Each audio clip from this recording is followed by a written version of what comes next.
Naleo TV. Follow the drum.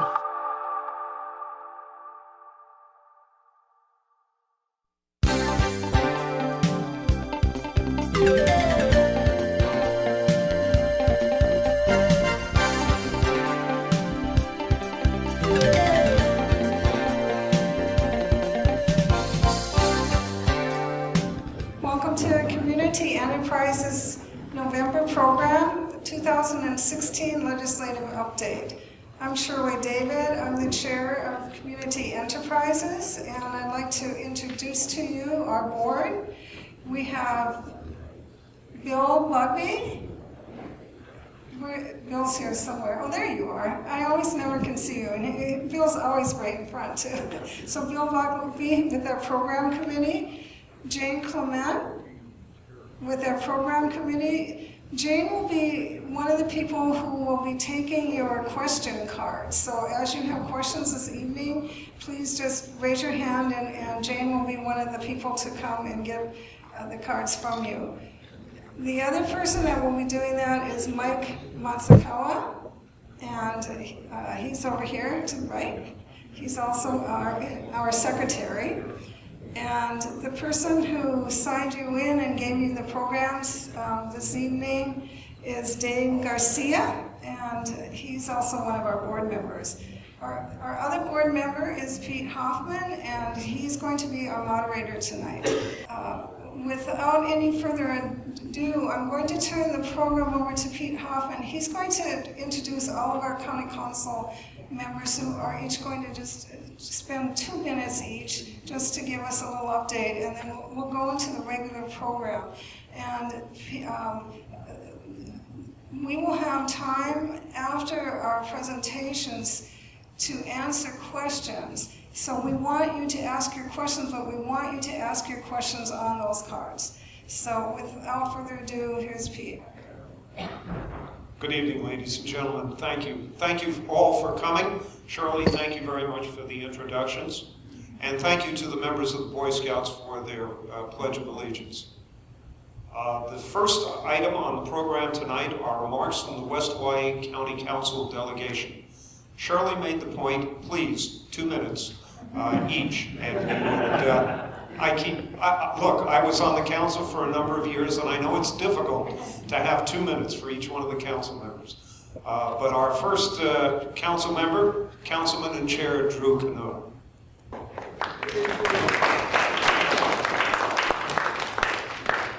Hello, everybody. Again, just a mahalo to Community Enterprises, and of course, thank you for everything that you guys do here in this community. I know. Just a basic update, I represent District 7, which is from Old Airport to Kona Hospital. If you want to just gauge exactly where that is, that's the district I represent. So there's a lot of things happening in our communities. I'm going to keep it as brief as possible, but especially in District 7, definitely working on roads, definitely working on parks. One of the brand new parks is going to be built pretty soon in the next few months, going to finish. We started in April, broke ground, is Ali'ikai Park. That park hasn't been built in probably 40 to 50 years, so I'm glad that we're finally taking a step forward to building that park in one of the older communities by Ka'akai School, if you don't know exactly where that is, Royal Point Siena. It's about 50% complete, so we should see it finished within the next few months. Also, Old Airport Park is something that we've been working on the last several years. We got $9 million in the bond a few years ago, but we're still waiting for State Historic Preservation to kind of sign off on a lot of their historical and cultural type of archaeological sites that we have in that area. So hopefully within the next few months we can get that going on. I've been saying this for years already, that next few months, but they're really trying to nail down exactly what we need to get the permits going so that we can start that first phase of Old Airport Park renovations. Also, real quickly, we're also working on Malcolm Mackay connectors. The next Malcolm Mackay connector that we're going to move forward with, we're in the planning stages, is the Nani Kailua extension, which will eventually extend. This first phase is from Kuakini Highway to Ali'i Drive, kind of by the start of Hololo Road. So that's in the planning stages right now. We got the appropriations for that. That's the next project that we're working on in terms of roads and the connectivity within Kailua Kona. So that'll be great. Hopefully we can move on with that. I'm gonna keep it as fast as possible. Also Henry Street signalization. There's that subdivision, we call it Hamburger Hill. In the back, there's only one way in, there's no other way out. They're gonna be going through a sewer improvement district, so during that time, hopefully we can build an access point on Olive Road, which will connect their subdivision to Henry Street. And by doing that, we can also put a signal right there to have greater access for those residents to go across to all the different shopping areas and the stores. So there will be a light right there. And okay, thank you very much. And hopefully, mahalo for everybody being here. Thank you. Thank you, Peter. Are you the timer? Well, good evening, everybody. My name is Karen Eoff, and this is my second term on the County Council. And many of you may know me from my work in the community prior to that. I have been an advocate for public access, open space, and transparency in government. And I think the last 3 years that I've had an opportunity to do meaningful things on the council have been focused in that regard. Just a quick update, the legislation that I spoke to you folks about last time I had an opportunity, the planning and developments are now, the law passed, and now those go before the entire planning commission rather than just planning director. So that opened that up to a public hearing process. That's taken care of. Recently, just in the last month, I had a bill passed that put the Public Access Open Space Maintenance Fund into the code and allows for the commissioners to review grant applications for stewardship of all of these wonderful parcels of land that we're acquiring with our 2% land fund. So that was a good one. And I guess I also put forth 2 resolutions to the council that passed to look at urging our Congress and our state legislature to urge Congress to look at the Citizens United and the Move to Amend initiative to require that all corporations also disclose campaign contributions. I think that was an important thing, and I thank the League of Women Voters for their support on that. See, I finished a water improvement district in my district that started like several years before that, but it was good to get that project completed. As far as the Kealakekee wastewater treatment plant, that's a huge project, and money has been coming now, and contracts have been finalized. From the money comes from the state revolving fund, administered by the Department of Health, the Clean Water Branch. So right now we're involved in the aeration and upgrade and sludge removal. That's going to take a couple of years. After that, we're going to bring the plant up to R1 producing capabilities and hopefully be recycling water from that plant as soon as possible. Probably not soon enough, but that's a big one. I'm also working on Anakil-Kaloli Highway. I want to see that phase 3 completed. And meanwhile, you can see other road projects going on in our district too. But thank you very much, and thank you, Community Enterprises. Aloha, Pete, and aloha and welcome to the Civic Center. My name is Miley David. I am the council member for Council District 6, which is such a small district. It starts from Volcano Village, or Akatsuka, and it borders Drew's district. So I have South Kona, Kau, and portion of Rupuna. So 2 minutes, Pete, is not enough for me, no. Okay, I'll start from Volcano Village and just update you on some of the good things that has been happening. We are going to finally fix Cooper Center. It's a county facility. The roof has been leaking for quite some time, so the roof is going to be done. Moving further up in Pahala, this is a state project, but the school is, the Kau High School is almost finished. And I recently, in fact just yesterday, the council voted to approve the public access open space fund purchase of Kahu'ao'ohu, which is a gaming field, culturally significant gaming field in Na'alehu. And so that's going to go forward to the finance department to start negotiations for purchase of that 13-acre parcel. As we move a little bit forward in Na'alehu, the Na'alehu field is going to get a new scoreboard that they haven't had for many years, and also a playground. Coming up the road, Waiohino. The Waiohino transfer station is right now undergoing a complete makeover. They're going to repair the transfer station that was damaged by the large earthquake, and they're going to get a completely brand new transfer station out of Waiohino. Same for Ocean View. They're not going to get a brand new transfer station right this minute, but as soon as they finish fencing the 1 acre parcel, then they will be able to put in the roll-offs and the other recycling bins so that the people can utilize that space. In Kona, South Kona, we are going to have finally a brand new rodeo arena for the South Kona community. And with that, it's going to have or include a community center for the South Kona community to have events and meeting time. Thank you. That's all I have time for, but please, thank you for having us tonight. Aloha. Margaret Willie, North and South Kohala, and a few of the local issues that I'm working on or upgrades are that this week we did the groundbreaking for the Waimea District Park. That's been being worked on since 1989 when it was promised as part of the 2020 plan for Parker Ranch Center when it was rezoned there. And as well, today we had the opening for the new Department of Motor Vehicles office in Waimea. It's a very nice place to come, and so that was really great. And other areas like in Waikoloa, really focusing on a lot of the park issues in terms of bleachers. Right now, we just next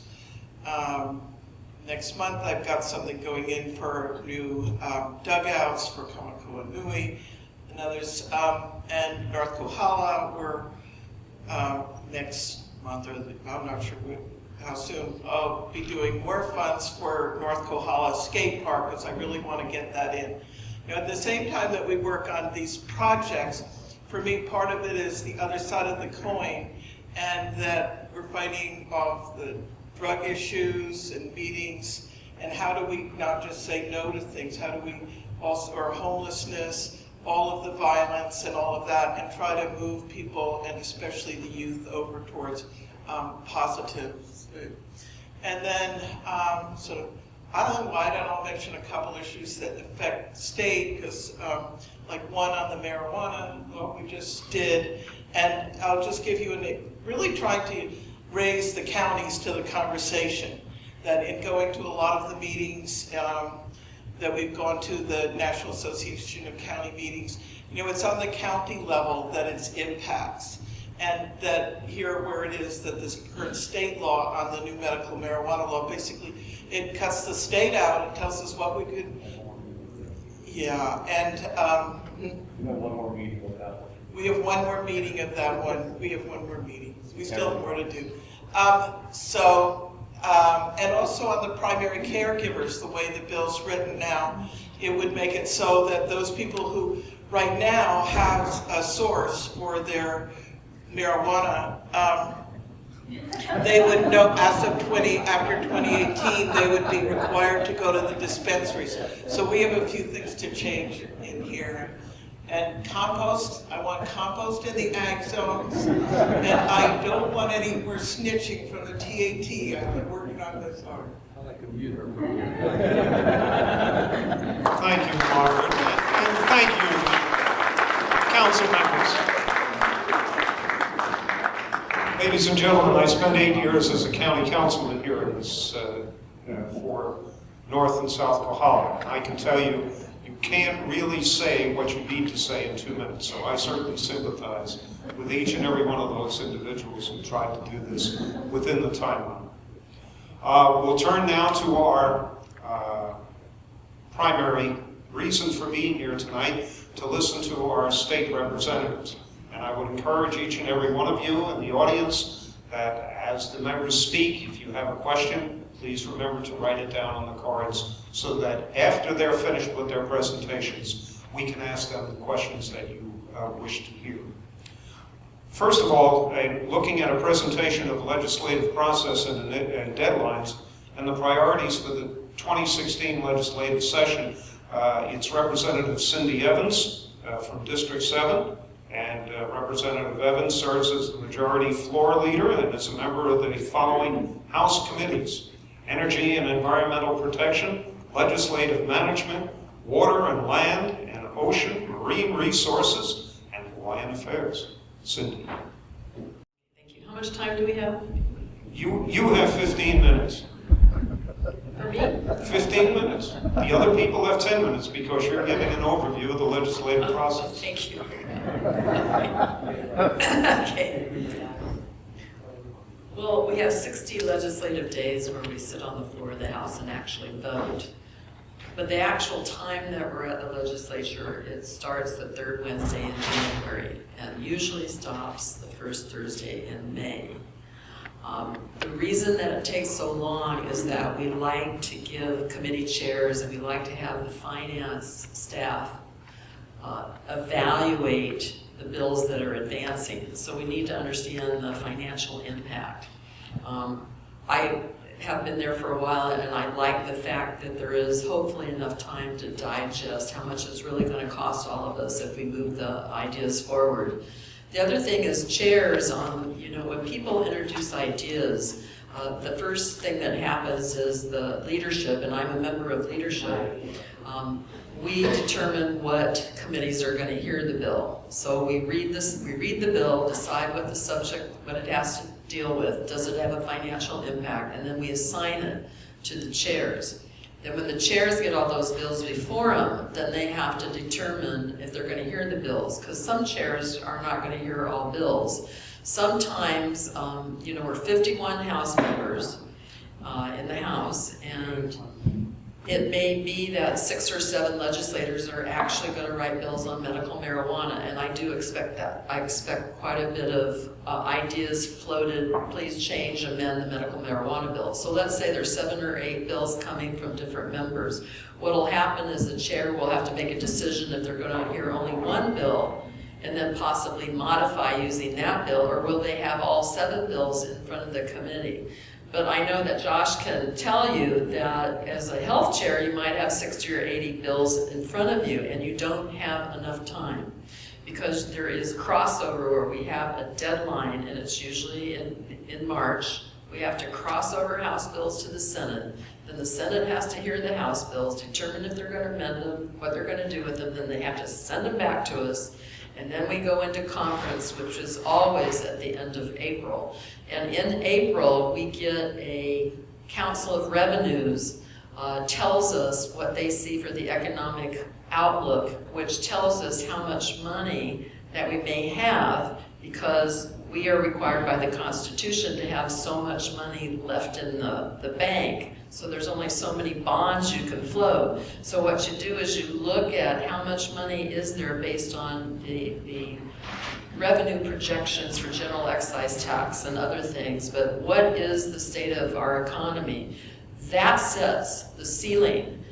Then the Finance Committee, the chairs, if we've done all our homework and we're setting our priorities, we're moving them along, right at the end, then a lot of people have to make decisions what's not going to make the cut. And so then you're in conference, everybody's trying to work it out. Then we go that final week, which is usually May 2nd, 3rd, and that time is when we vote, usually on the final bills that make it to both the House and the Senate, to see if we can get the votes to send them up to the governor. And then the governor has 45 working days to determine if he's going to veto the bills or not. Then we have to decide if we have 2/3 votes in the House or Senate to actually come back and override. But that would be in special session. Normally, we don't go in special session. Normally, unless it's really something important, we'll come back and deal with it the following year if it gets vetoed. So that's kind of as quickly as possible. I hope that was enough for everybody. Should I? Would you then go on to what you believe your presentation would be for House bills and what you believe are Oh, okay, thank you. You know, we're in the, what they call, we're a biennium legislator, we're 2 years, and so there was a lot of bills that were worked on this last year that will come back again, or will have advanced all the way to conference, but they never made it out of conference, so there's gonna be bills that are gonna come back. So, you know, we're always looking at a lot of support that was brought forward by the legislature, but the stakeholders and everybody, we just couldn't find the right answer. We needed more time. So I think there'll be several bills back on the plate. One was medical marijuana. I think at the end there was some people who wanted some changes, but we really felt strongly that we needed to get it out. We needed to get it going. We needed to get money in there for the staff and the Department of Health to move forward on it, but I do believe there's going to be quite a few changes on medical marijuana. For myself, homelessness is always, you know, in front of us everywhere we go. I have a different take on it than my colleagues, so I'm going to introduce my own idea on how we tackle homelessness. My idea is that we focus on Hawaii Island's homelessness, just our island, and that we tackle the mentally ill. My belief is we've been working really hard in this big picture idea of homelessness, and instead I think we need to cut it down in segments, understand the different population that's actually out on the streets homeless, and that we work with one of those populations, try to find an answer for that population. If we can deal with that one, we can learn from that process, then we can maybe move to the next segment of the homeless population. Mine is to try to find more beds and more housing for mentally ill on this island. We do have some issues with that. I happen to sit on the board of Mental Health Kokua. I know we have some housing here on this island, but clearly it's not enough. So I would like, that's my idea for trying to deal with that. I know that I'm going to be pushing to keep going forward on the Kona Airport, working on repair and maintenance and improving our aging schools. I think what I can do to keep the Veterans Center alive, that discussion's been going on with the veterans now for several years. There's planning money to look at sites. Once the sites get narrowed down, we're going to have more money to evaluate them, and then finally a decision on where the Veterans Center would go, and then of course we would work on getting money to build the Veterans Center. But I want to keep that moving forward. I've been working as the chair of Water and Land the last time, not this time, the chair of Water and Land, I was working with the hunting community on this island. This island has more lands for hunting than any place in the state. The majority of the lands are here. And there's been a lot of issues with wanting to protect endangered species, also to build out our forest, get our forest back because rain follows the water. We were having issues with drought. So let's move forward with protecting our forests, which even the hunters agree with. But what's happened is the hunting community believe they need to be at the table and really be at the table having the discussion how they can coexist with the other initiatives that are on this island. And so I've been working with them for the last 3-4 years on a hunting commission. We plan on moving that forward this next year and try to continue that. So that they're at the table talking about how do we regulate and how do we manage the ungulates and the goats and the sheep and the turkey and all of them, and how can we coexist and protect the environment at the same time. So I'll be moving forward on that. I've been working in my community. I have a lot of farmers and I have a lot of hunters. And one of the things, the initiatives in the council and the mayor over the last, I don't know, maybe it's been 8 years, we're really moving towards wanting to grow more local food. And to grow more local food is we've got to make sure there's water and there's distribution of water. The other thing we have to do is make sure that any guidelines that are coming down from the federal government, that we're meeting those guidelines. Right now, USDA has been passing some new rules on food safety. We believe that's going to raise the cost of food for all of us. If we as government don't go in and work with the farmers and figure out how can we collectively work together to address this food safety requirements that just came out this year, which could cost a lot of money. So it's a challenge for all of us, and we definitely have to work on it.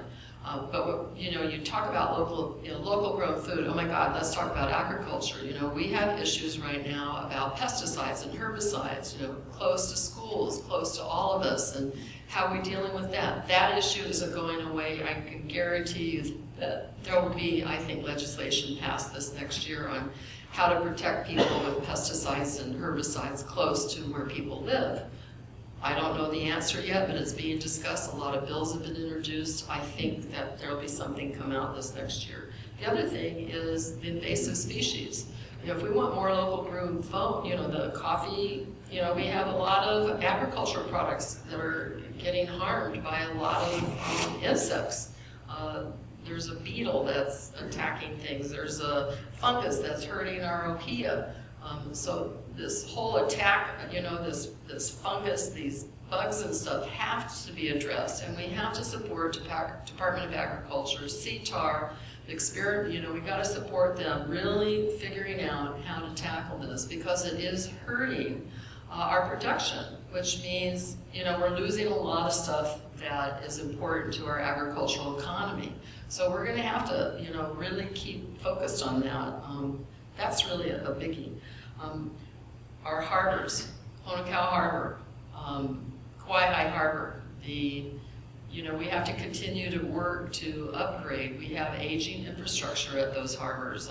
Anybody that's been down there, it makes you wonder, if our people come here and look at our harbors, they wonder why we're ignoring them. I mean, they're just so showing their age. I know that Representative Lowen and I continue to have those discussions with DLNR and the harbor folks about, how do we, share in this statewide need for upgrading harbors, because they're very, very old. And of course they have ideas, but the ideas don't get you results. And so we're always, let's work together as a team. Let's figure out it together. How do we get these harbors? So, I think one of the things I've discovered, especially over the last 4 or 6 years, is that groups like yourselves, each one of you out there probably has some special interest, be it farming or boating or schools or whatever, but in your area of interest, it's really important that you meet kind of the leaders and the champions in the area that you're in, and really support the champions that are being the voice, that are trying to talk to the legislature, and so that you have a focus, that you tell us what the priorities are, and then you send the message, and you keep sending the message. And I think we should applaud this community, all of you, that have really stayed the course with getting the Palama Nui Community College campus, because that was one of the things this community never gave up on. Even though it took probably over 20 years of being a voice saying we want the college, the fact that you were persistent, consistent with your messaging really helped. And I think the Board of Regents, when they came to Kona, was a turning point about 10 years ago when the Board of Regents came, and there was probably 300 or 400 people at King Kamehameha. They were in one of those big rooms saying to the Board of Regents, why are you ignoring our community? The good news is they got the message. The bad news is they told us they were going to do West Oahu Community College before ours. That was the bad news. But what we said to them is then we're going to hold you to it, and we don't want you to forget us. So what happened is they started putting all this money in West Oahu, but we never gave up on them, and eventually we got our community college campus. And I just want you to know this was the first term, or the first, what do you call it, class, semester. 450 registered for the first one.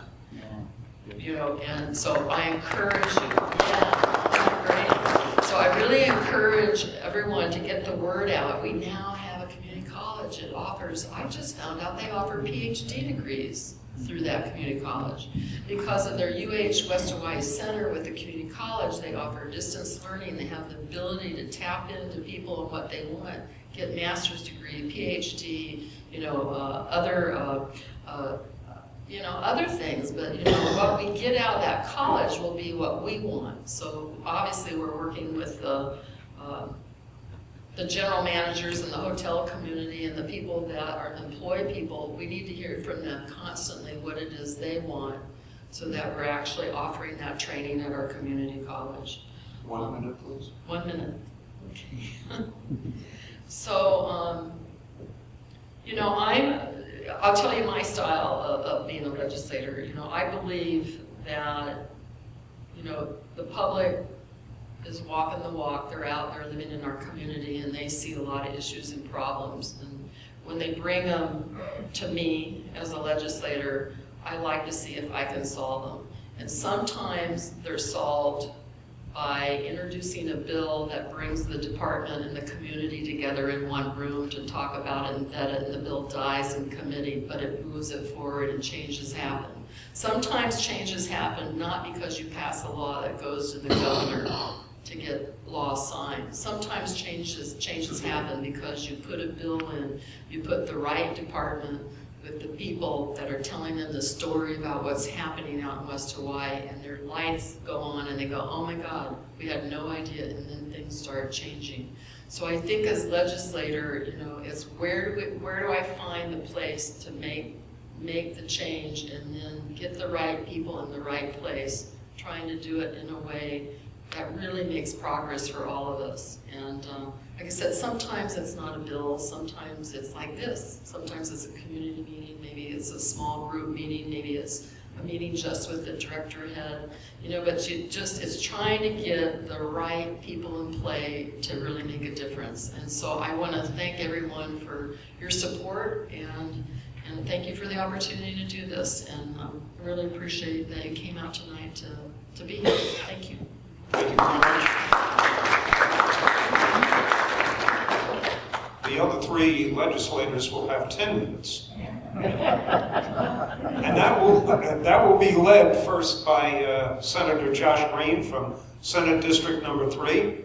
Senator Green currently serves as a Majority Floor Leader and Majority Whip. He is a member of the Committees on Housing, Human Services, and Tourism and International Affairs. Josh. Thank you. Mayor. Are we on here? Okay. Thank you, Pete. Appreciate it. And Cindy and team here. It's great to see you all. It's become really a pleasant sight to see a lot of people over the years continuing to be engaged, care deeply about Big Island and Kona specifically. It's quite a fun thing to be able to participate with you virtually or in person. I have a series of initiatives I'm going to just kind of rattle off that I think are priorities for us. I'm happy to kind of riff with you in the second half of the debate tonight, or the discussion tonight, to really get your opinions on these issues.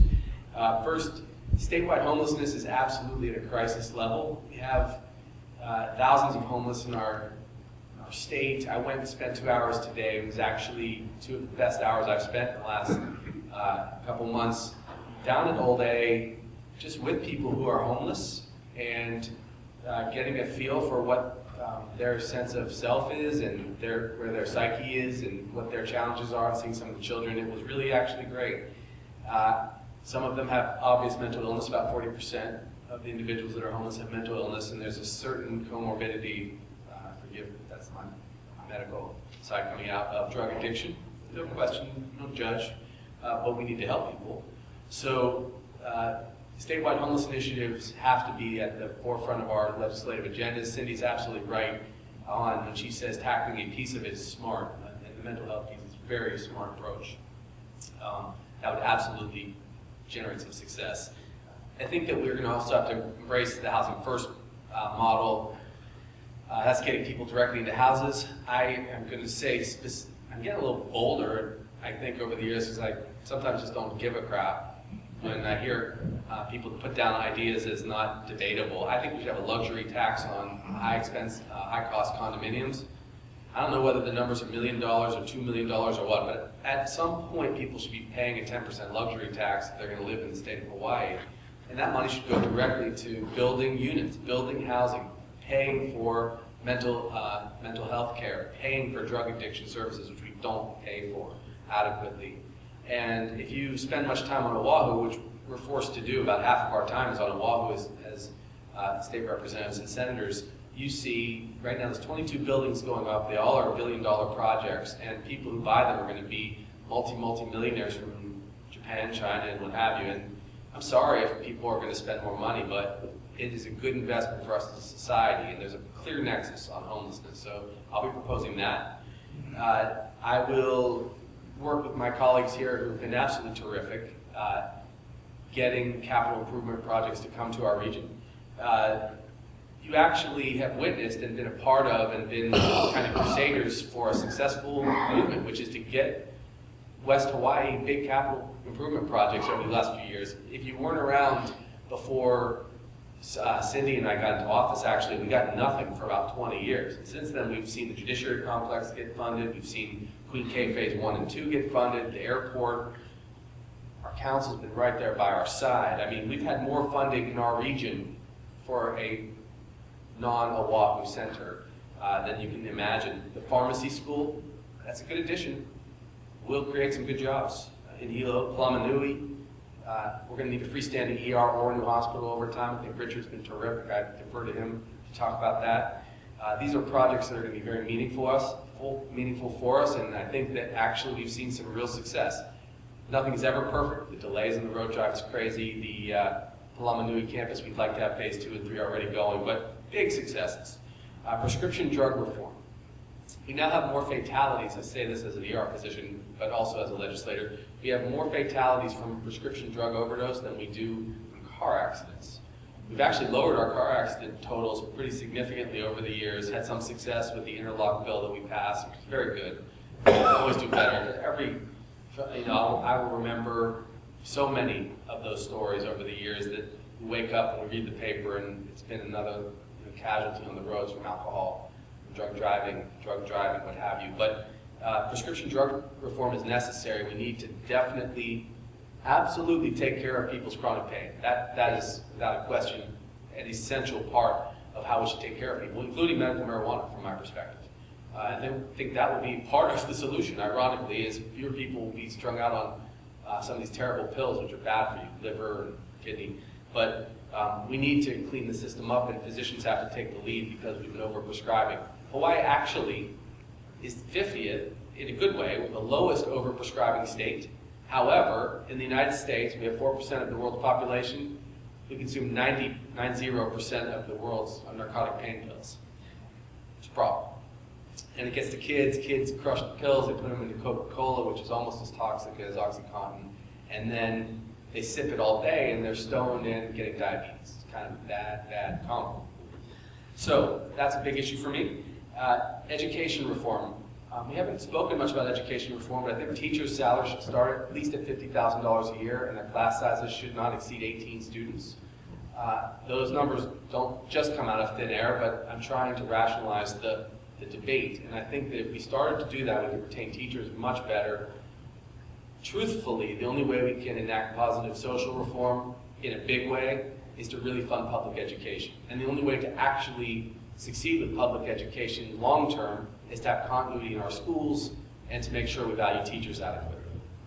HHSC modernization is absolutely on the table. That has to happen.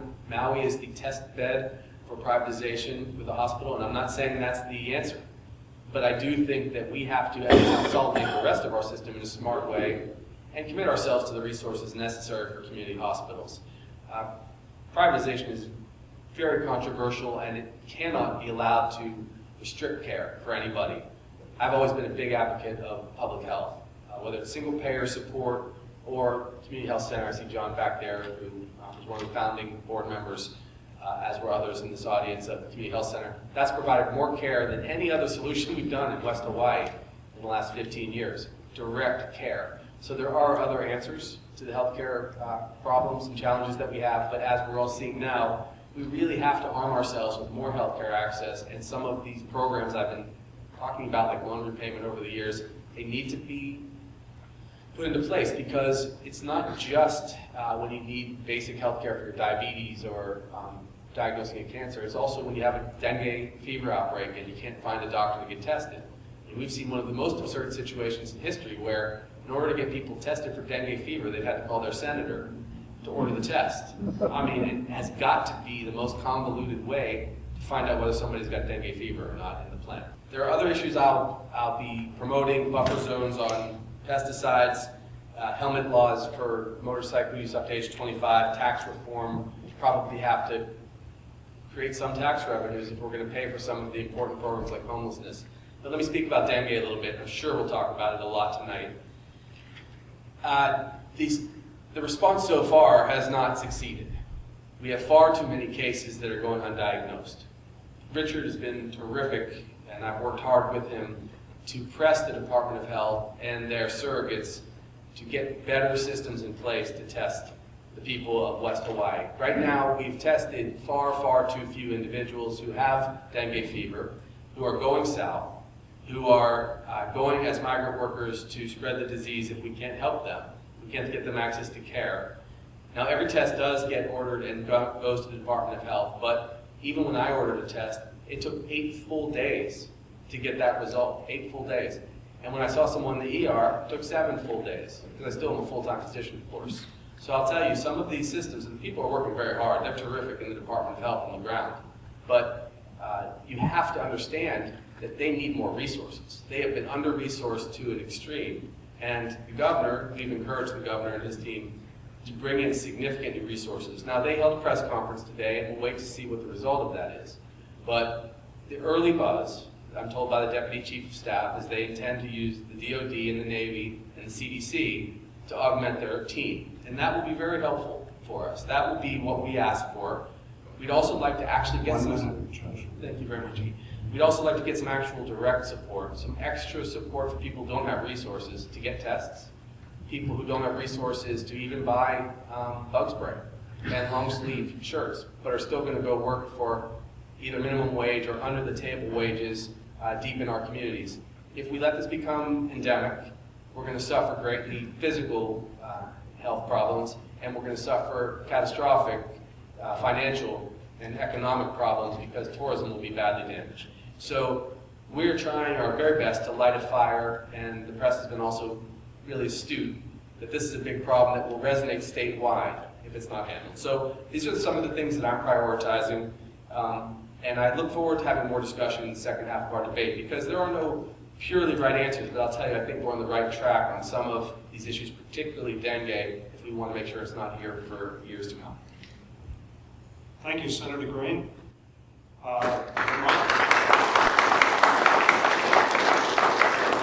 Remind everybody to please write the questions down so that we can keep the process moving and allow everyone an opportunity to ask the questions that they wish to see addressed. Representative Richard Cregan, State House, District 5. Representative Cregan is Vice Chair of the House Committee on Health. Other committee assignments include the Hawaii State House of Representatives of Consumer Protection and Commerce, Housing, Human Services, and the Judiciary. Richard. Thank you. Okay, thank you to Community Enterprises. Thank you all for coming here. I'm sure there are better things you would be doing, like hiding from mosquitoes, but at least they don't usually bite at night around that type of mosquito. Okay, as Josh said, he and I have been working very hard on the dengue issue. We'll talk about that later, because otherwise we wouldn't talk about anything else. Just, I agree with what he said, but I think what we have to realize is that this island has the potential, because we have a certain mosquito, the Aedes aegypti mosquito. The other islands don't have that anymore. There was an outbreak of dengue in 1903, 30,000 dengue cases in Hawaii, a third of the population, because Aedes aegypti was statewide. It no longer is statewide, it's just on this island. So the only island that can become endemic is our island. And if we become endemic, it will be Dengue Island, and no one will come here, they'll go to the other islands. They will not suffer, we will. Okay, so we can continue that later, but it's consumed so much of my thinking and Josh's. Anyway, so one more mundane but very important thing, coffee labeling. Okay, we introduced a bill. I'm going to start off with Bill HB 387. This is a bill that we require a blend to have at least 50% Kona coffee. to be labeled Kona coffee. And it came directly to us as a resolution for our county council. And I think we're trying to honor that by introducing the bill that will support this. And I'd like to acknowledge Bruce Corker, who, there he is, okay, who introduced this and has pursued this for 20 years.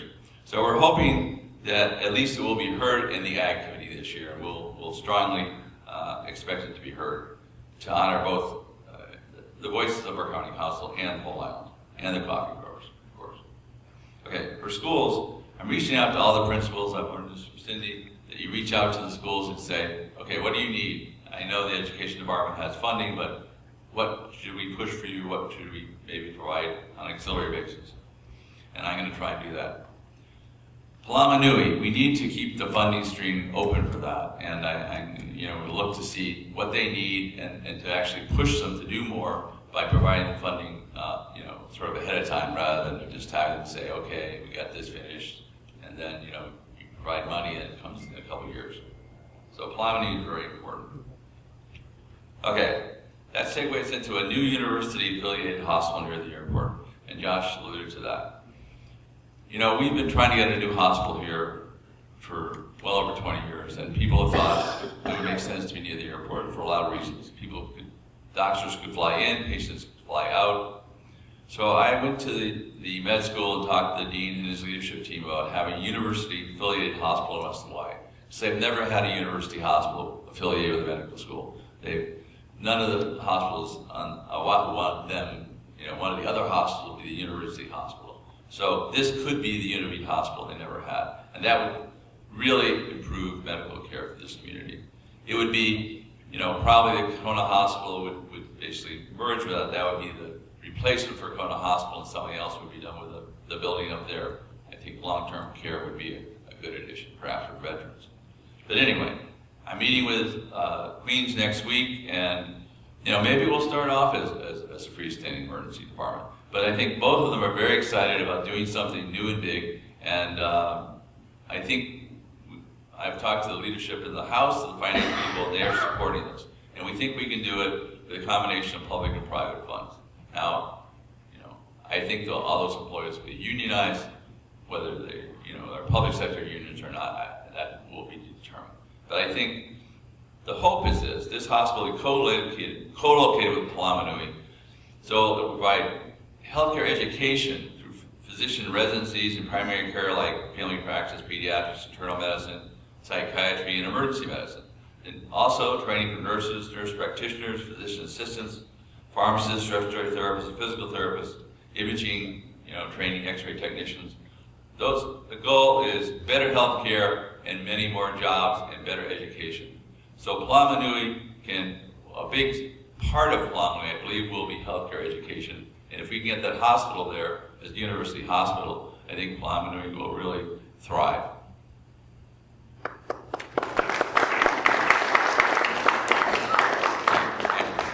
I also think the hospital is a center of expertise in telemedicine, tropical diseases such as dengue and rat lung, and care of the brain. Dementia is now costing our healthcare system more than cancer. And I hope this could be a center with an expanded Palama Nui University for neurobiology, brain enhancement, and brain care. So anyway, thank you for that. Okay, so I'm gonna go pretty fast. In terms of agriculture, I'm a farmer with my wife. Our goal is to provide food for our friends, family, neighbors, and community. And what we need for our young farmers is land and water, and I'm going to try and expand that as much as possible. We have a problem regarding to our catchment tanks, right? And they're not going to go away. But the more we can expand our county water system, the less we'll have problems with leptospirosis, rat lung disease, and dengue-type diseases, and other diseases are coming our way, like dengue. Because of the harboring of mosquitoes. You can cover a tank, but it doesn't really help that much. Mosquitoes will find a crack. You know that. You have a screen that has a little hole in it, they'll find that hole. They'll get in there. And just, okay. So, housing. Part of my rural revitalization effort is to provide more housing by allowing multiple dwellings in agriculturally zoned lots. I think that housing is a big thing. We can't have expensive homes on the wealthy with subdivisions. We want to preserve our farms, but we want farmers to have additional income from housing that they can provide for elderly, perhaps homeless people, young families, workforce housing, while still preserving and enhancing the use of agricultural land. You know, in the old days, the mental health hospitals were in the country. They grew their own food. They thrived on that. And I think that perhaps we could bring some of that to the mentally ill that are now homeless. In other words, they can be put on houses and farms. Okay, medical marijuana. We are going to have some revisitation of that, and I think the solution for dispensaries and medical marijuana should look different for this island versus Oahu. Oahu is a very different beast than we are. So I think some of the individual island solutions are expansion of hemp, which provides a lot of medicinal substances but doesn't get you high, so nobody's going to steal it, and you can grow it in open fields. And then some low THC, high CBD marijuana that could have an expanded indication. In other words, teenagers are not going to be going after that stuff because it's not going to get them high, right? So, and I want better education for physicians and patients on medical marijuana. Okay. Rat lung disease. That's killing and disabling more people than dengue is right now. And we're not doing enough about it. The same health department that is dragging its feet on dengue, in our view, has really been dragging its feet on rat lung. One of our valued community members in Kona died a few months ago, a month after she ate a local salad. And that was unnecessary death. So I think that Russell Ruderman, Josh Green, and I are all going to support funding for Susan Jarvie, who's a professor at the pharmacy school, to do more research on rat lung. And we got to get a hold of that problem. Okay, so I'm going to say something about dengue, and then we'll have questions later. But this is an outbreak. It's escalating. The DOH is falling behind the curve. They're understaffed, but they're not willing to ask us for help from the legislature to improve their staffing. And they have to do that. They have to really realize that. I mentioned Aedes aegypti. There's a focus of Aedes aegypti in Ho'okena, and that was the focus of this outbreak. And if there are other foci, those will also be additional foci. We have to identify those. I asked the vector people where those mosquitoes are, and they said, well, we have old map out of the date. We haven't done testing for years. They've got to do that. And then they've got to eradicate that mosquito on this island. It's been eradicated everywhere else in the state. It has to go here.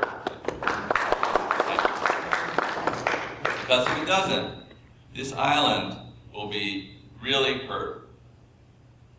Tourism will collapse. They'll go to the other islands that don't have dengue. Dengue will not be established on those other islands. It can only be established here. So we have to make our stand here, and we have to fight and say, we will not let them take over our island. Okay. Thank you.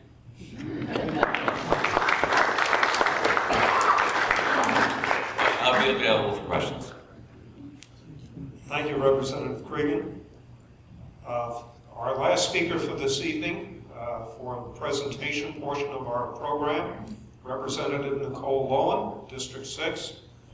Representative Lowen is Vice Chair of the Energy and Environmental Protection Committee, as well as Vice Chair of Ocean Marine Sources and Hawaiian Affairs, also a member of Finance and Water and Land. Nicole, thank you. Thank you for the introduction. Thank you to the organizers, and thank you everyone for being here tonight.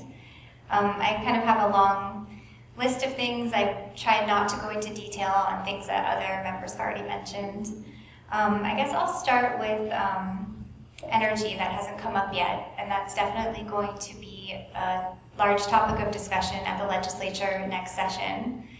Looking at the proposed merger or sale of Hawaiian Electric, there's a lot of concern about giving up local control, and I share those concerns. I think it's a huge decision, and once that decision is made, it impacts everything going forward, and could be really looking, if we don't act quickly, if we decide we like to do something different, if we want to explore the idea of public ownership, then the window may close to be able to act on that, because this company has a history in, with their other subsidiaries in other locations of getting very involved in the political process, using money to influence politics and sway policy in their direction. So I think there's a big concern, there's a big decision that the state is facing, and it's going to be really important to look at that now. So that's definitely going to be a priority for me next session.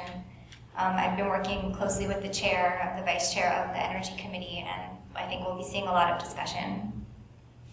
Agriculture also got mentioned a little. I guess I'll just piggyback. There's a lot of good ideas here. Another idea I had more specifically was to look at some kind of tax break for long-term leases for farmers. One of the issues farmers face is landowners are reluctant to have long-term leases because there's always this idea that maybe they'll someday choose to develop the land, and that really prohibits farmers from being able to plan long-term. I think the chemical and the pesticide issue is still big and needs to be addressed.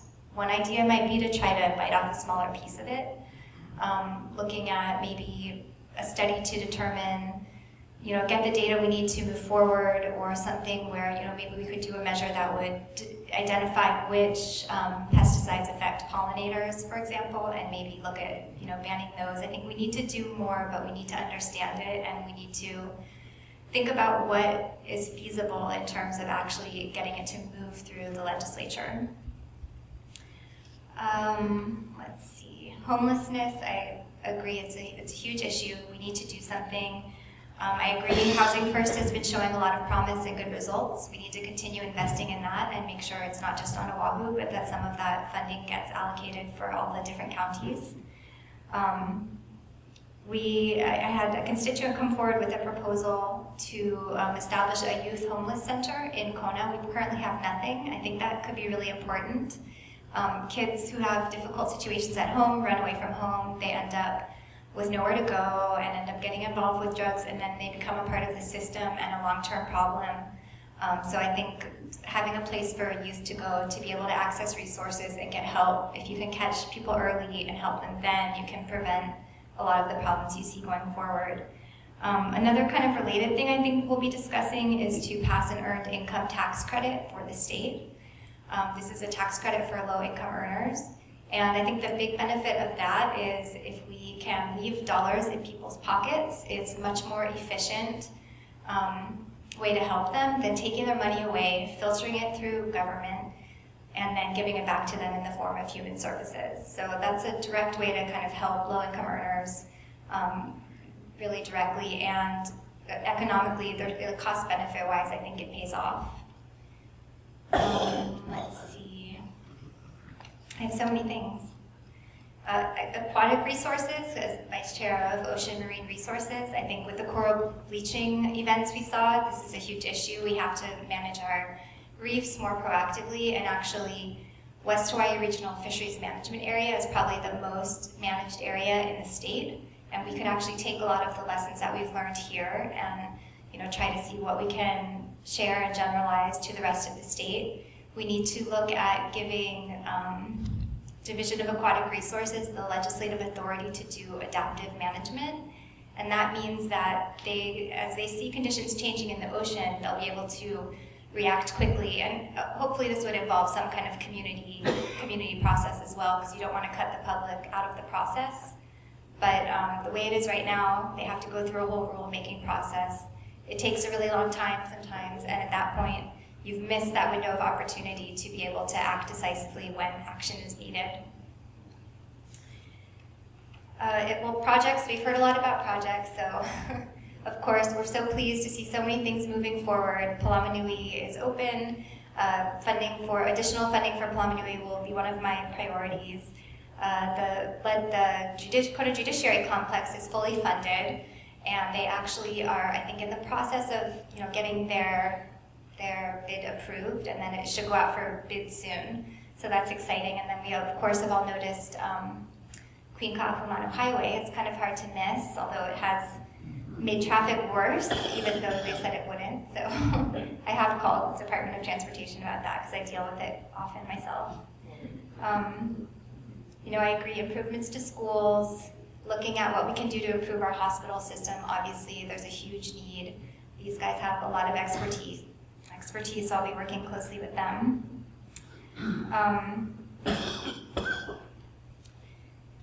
see, I'm going to try not to do absolutely everything on my list. Invasive species, I think Rep. Evans mentioned some things. I had a forum last week. We had really great attendance. One of the ideas that came out of that for me was to work on a bill to establish a revolving fund. This, similar to the adaptive management thing I was talking about, would allow some amount of kind of emergency funding to be available. When invasive species appear, you need to be able to act quickly and nip it in the bud. Right now, it takes so long to get funding. By the time the money's available to do anything, the problem's taken root. And that perhaps could be something that could be used in cases like the issue that we have with the Aedes aegypti mosquito or rat lungworm even. Of course, we need to continue working on education. I think I agree with what Senator Green said, that we need to pay our teachers more. And part of that discussion, it's time, I think, for the state and maybe the counties together to sit down and have a really serious discussion about how are we going to fund our education system. Because we need to be able to pay teachers more, we need more funding. And we can't keep just raising the GET tax. To do that, it's regressive, and it hurts people who can least afford it the most, even though a good percent of it does come from visitors. So, we need to come up with some creative solutions of how to better fund our education system. But there's clearly a need. And let's see, Honokohau Harbor. Rep. Evans mentioned that as well. I've worked really extensively on these issues. We had several meetings both at Honokohau and at Keauhou, and with stakeholders and with the DLNR.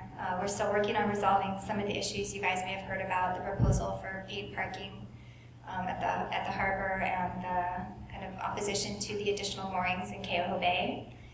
There are some things moving forward at the harbor, which is good news. They're moving forward on new pump out stations, new sewage pump out and new washed out stations, and finishing the lighting projects, and they're going to let me know any numbers. If there's any shortfall in the funding they have, then I'm going to make sure to try to request the rest in our CIP funds to make sure those projects can happen. We also received notice, I don't know if we have a lot of the boating community here, but there is voltage in the water at the harbor, which causes any metal on the boat to deteriorate really quickly. It's a big expense for boaters. And it's been an issue for a long time that hasn't been addressed, so we talked to the department about it, and they're going to move forward with step one, which would be to determine the source of the problem. All right, well, I think want to make sure we leave plenty of time to field questions, and make sure I didn't miss anything. Actually, one more thing I'd like to see us be able to get some capital improvement project funds for is the Laiopua Community Center. Some of you might know Bokahui. He works tirelessly on his projects. It's really his life's work, and they've done a really good job of taking funds that we have given them from the state and leveraging them for a lot of additional federal dollars for new market tax credits and in different ways. So they're really close to getting what they need to be able to finally build this. It would be in an area that really needs it, and just a great asset to the community. So with that, I guess I'll stop talking. Thank you for listening. Thank you, ladies and gentlemen. We'll collect the cards now with your questions on them. And while we're doing that, I'll ask Mr. Bill Bugney, board member for Community Enterprises, to come up. You should know, folks, that there's been a lot of work that's been done by the Board of Community Enterprises in trying to make sure that we get the information about these forums out. There's a website that's been developed, and I'm happy to have Bill explain the work that he's done in order to make this a community resource. Thanks, Pete. Well, you know there's no free lunch, so we're going to get about 2 or 3 minutes of our commercial here on the Community Enterprise website. We're pretty excited about it because we all know that you can't always be at one of our forums, and it may be a subject you're interested in. So what we're doing with this website is creating an electronic forum environment. So when you can't be here, this virtual environment allows you to go at any point in time on demand and see stream at actually the website. You'll see today this event and others. So I'm going to give you just a quick overview of the website itself, and just take you a quick tour. First of all, this is your community website. We built this for the community to extend the knowledge base of what is developed on each one of these forums throughout the year, year after year. This is your electronic library, your resource. So first and foremost, the mission of Community Enterprises, as you know, is to host these forums and to bring topics that are relevant to the community so you can basically make intelligent decisions with your leaders and the legislature. First and foremost, we have, as you can see up here, as we move from the initial home page to, and I'm going to get closer so I can actually see it, to the event calendar. The event calendar is, as we see tonight's event here, and as you can scroll down through the event calendar section, you can see future events, and you can get information on exactly what the forum content is going to be about.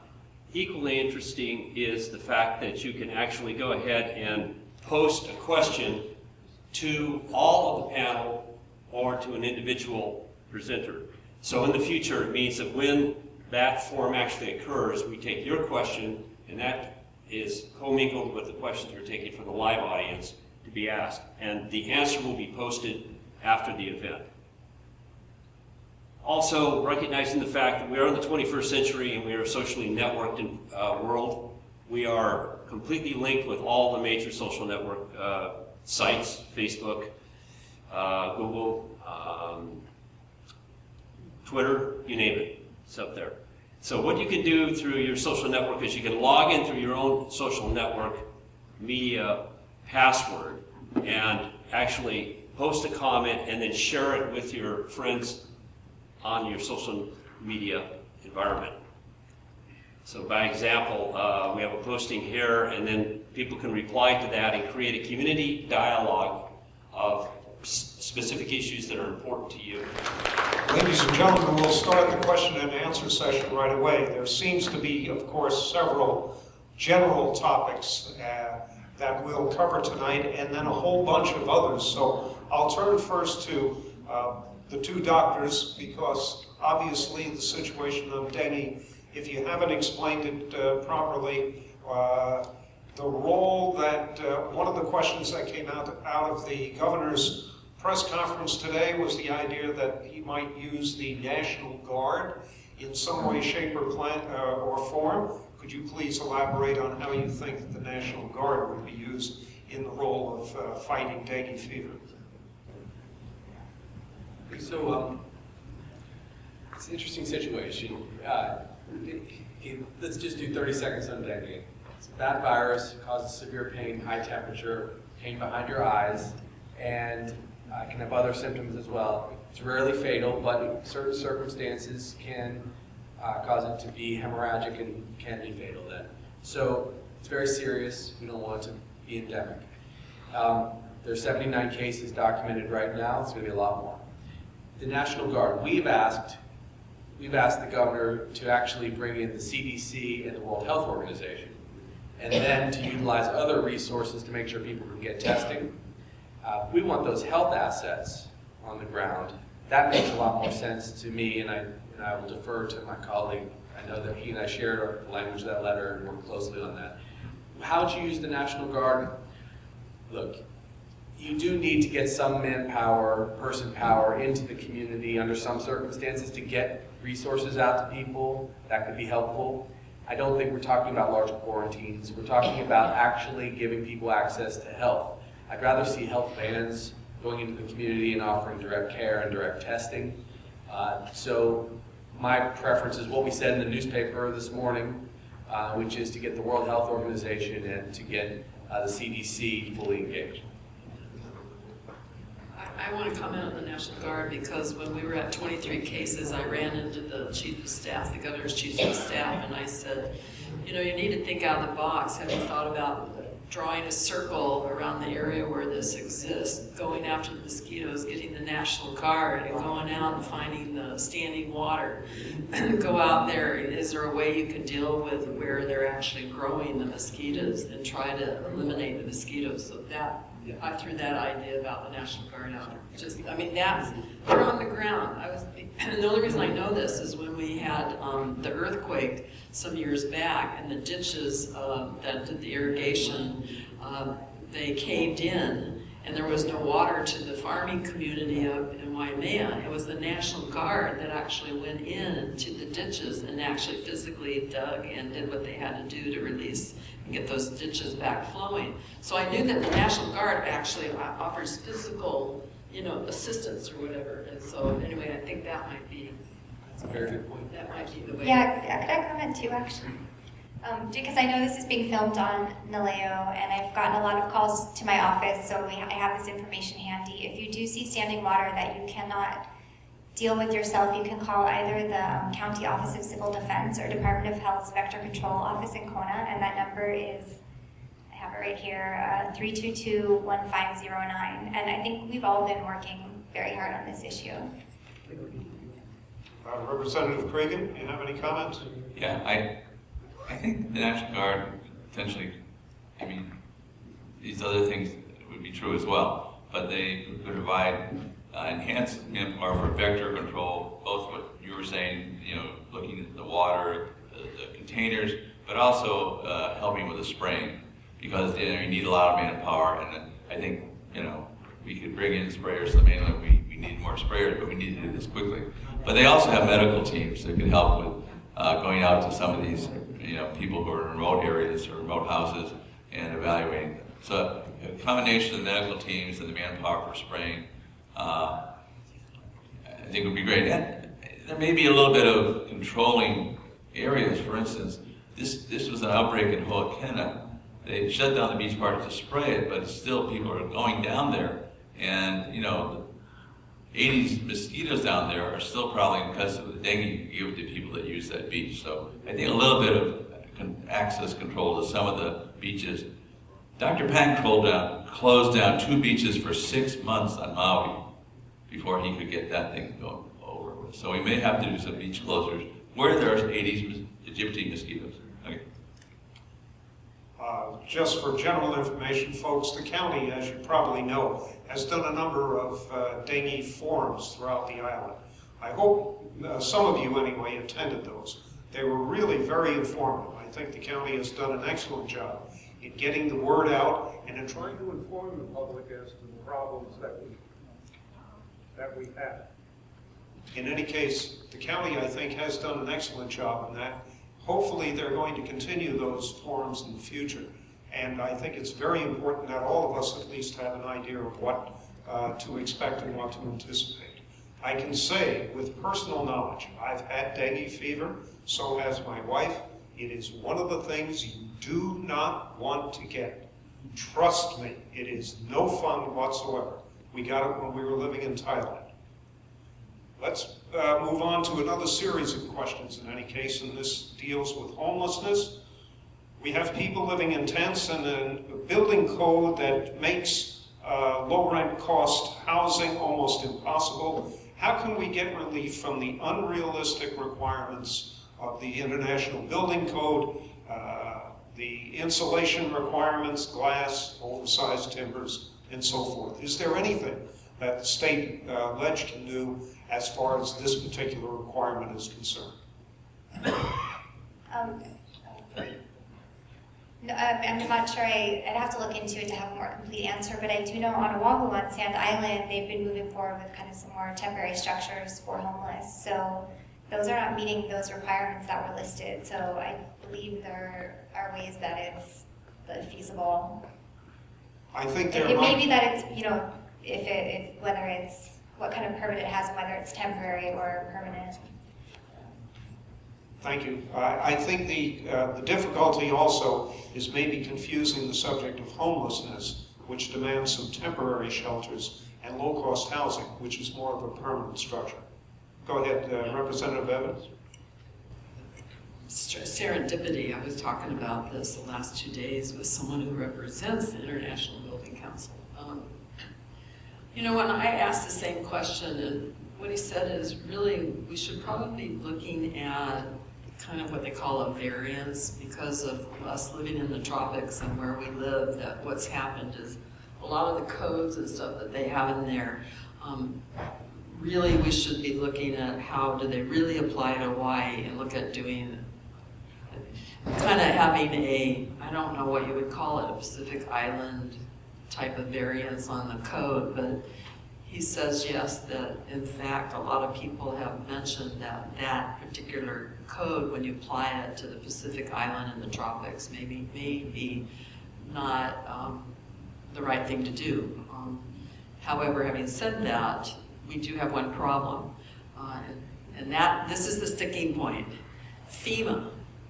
If we had a hurricane and FEMA came in and would want to give all of us homeowners money to rebuild our homes, if we're out of code with the International Building Code, we may not qualify. So they have some requirement, FEMA has some crazy requirement that you have to not be out of date more than 2 editions of what they've published, or FEMA won't recognize and give you money, or they won't give you a percentage of the money that you might want because your house has been harmed by a hurricane.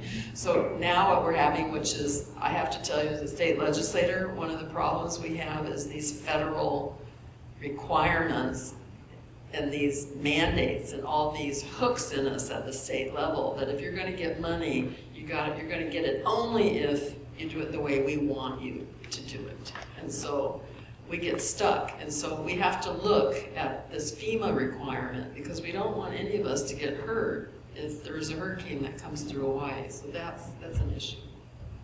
I would just add, I'm sitting here thinking about it, and what comes to mind though is that it's something we should look at, but the marginal cost of building slightly sturdier structures is probably not the biggest contributor to the high cost of housing. It's the high cost of land in Hawaii that's the main contributor. So, I mean, it's something we could look at, but I don't think that's the cause of the problem. Thank you. Why do we have construction zone speed limits where construction is month way on Queen K? We do get this question by email pretty frequently, and when we pose it to the Director of Transportation, and we ask them to remedy it. They're slow sometimes to change their signs and signals, and they come back to us, don't you want to, they use a compelling argument with me, and they say, don't you want to keep the number of car accidents down? And I say, I do. I'm not sure that's going to do it, but I definitely want you to bust drunk drivers, and please let us drive whatever a normal speed would be ticketed on the first, they put the signs up at noon and ticketed at 1 o'clock on the first day. Yeah. They got authorization. So I don't think they have a problem getting up in time. They like revenue. I mean, like everyone's reasonable, but I do think it gets a little bit, I think we can put our focus in other areas.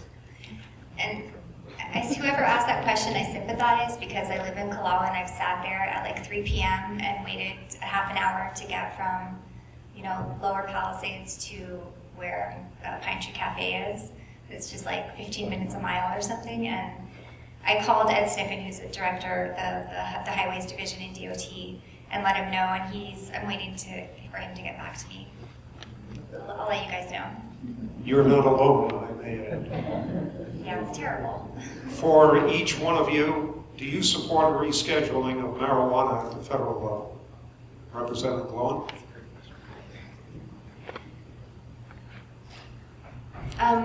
Well, it's not a decision that the state legislature is going to make. Let me just say number one. I think, rescheduling, I have mixed feelings about it, but I think the final answer is that I think it's probably a better direction to go than having it remain where it is right now. So yes.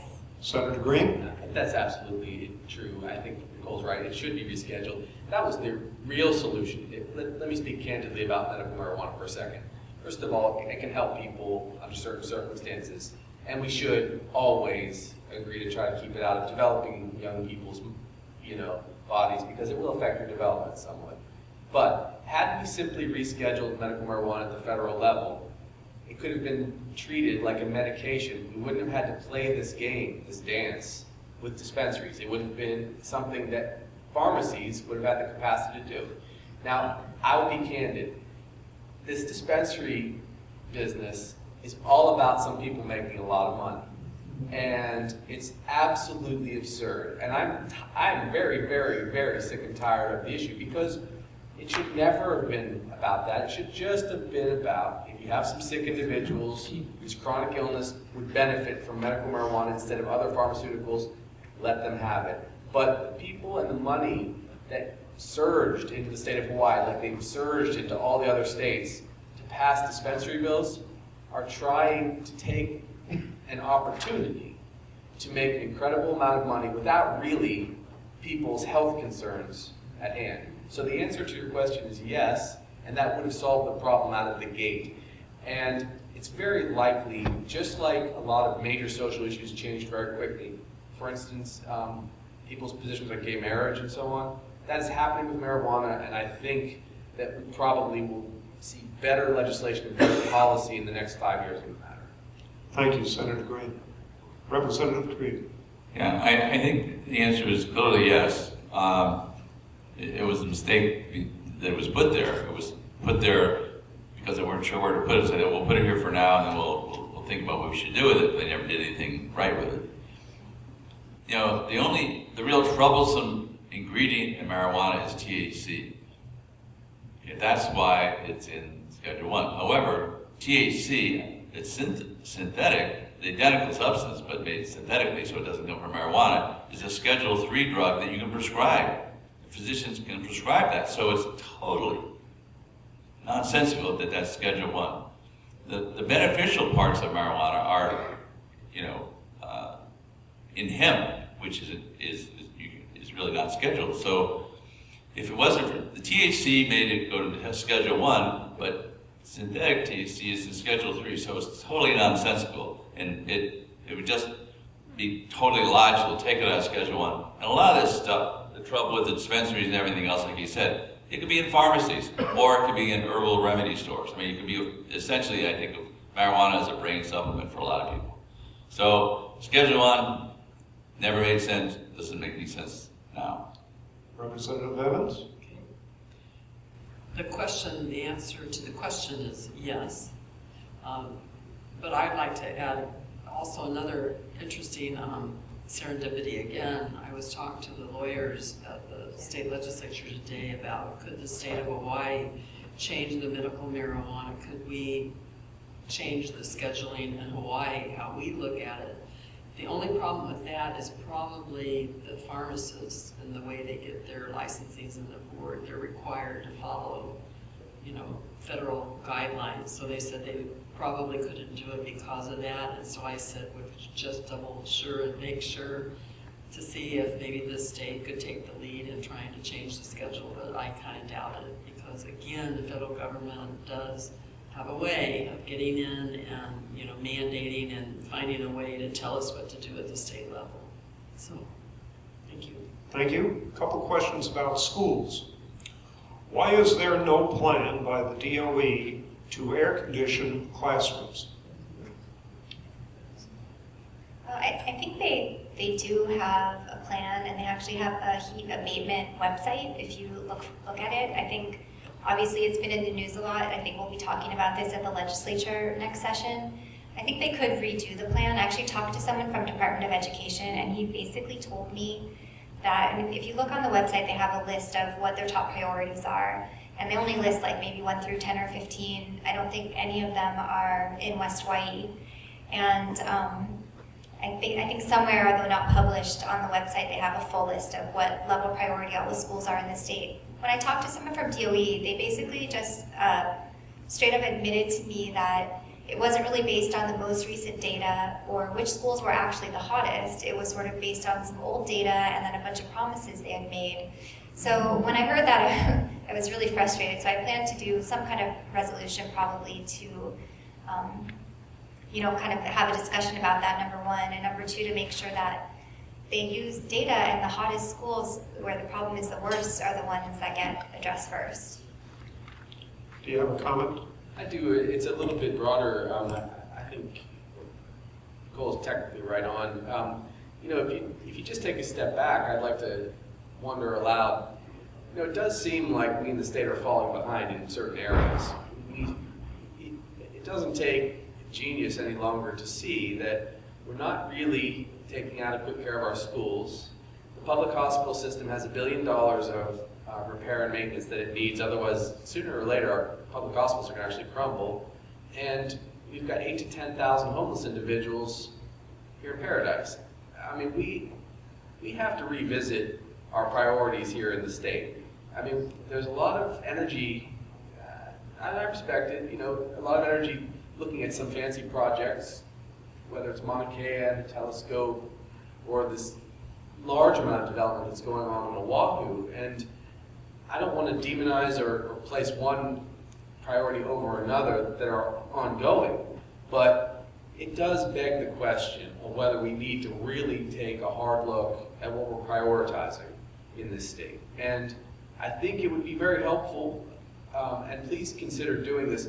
Please speak up and speak loudly to what you would like to see the real investment and how you'd like to see the taxation system work in our state. Because if we kind of simmer along the same way we have been for a long time, there's not going to be money for air conditioning, and there's not going to be money for a lot of housing, and there's not going to be money for repair of the $1 billion program for hospital renaissance. I mean, but these are things that in a really beautiful state we need to do.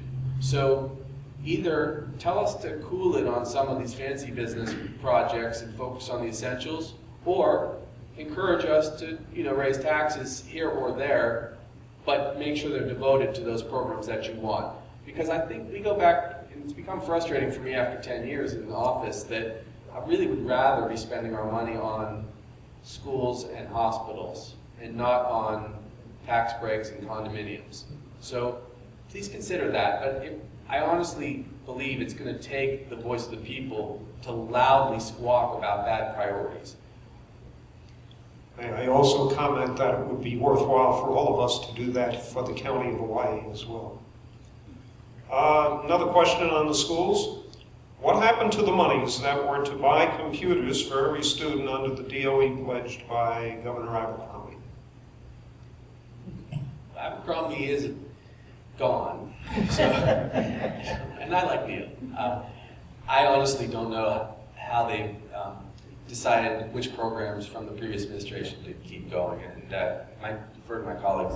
I think that it was like a proposal that he made, but it was never actually fully funded by the legislature. So I can't remember if we did a pilot and had some funding for it, but we definitely never allocated.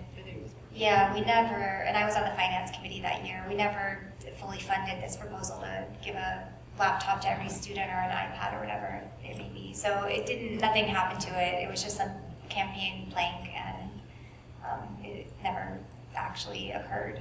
So. Thank you. Finally, another school question. What has happened to the school councils on the west side of Hawaii's high schools? Why aren't they meeting? School councils?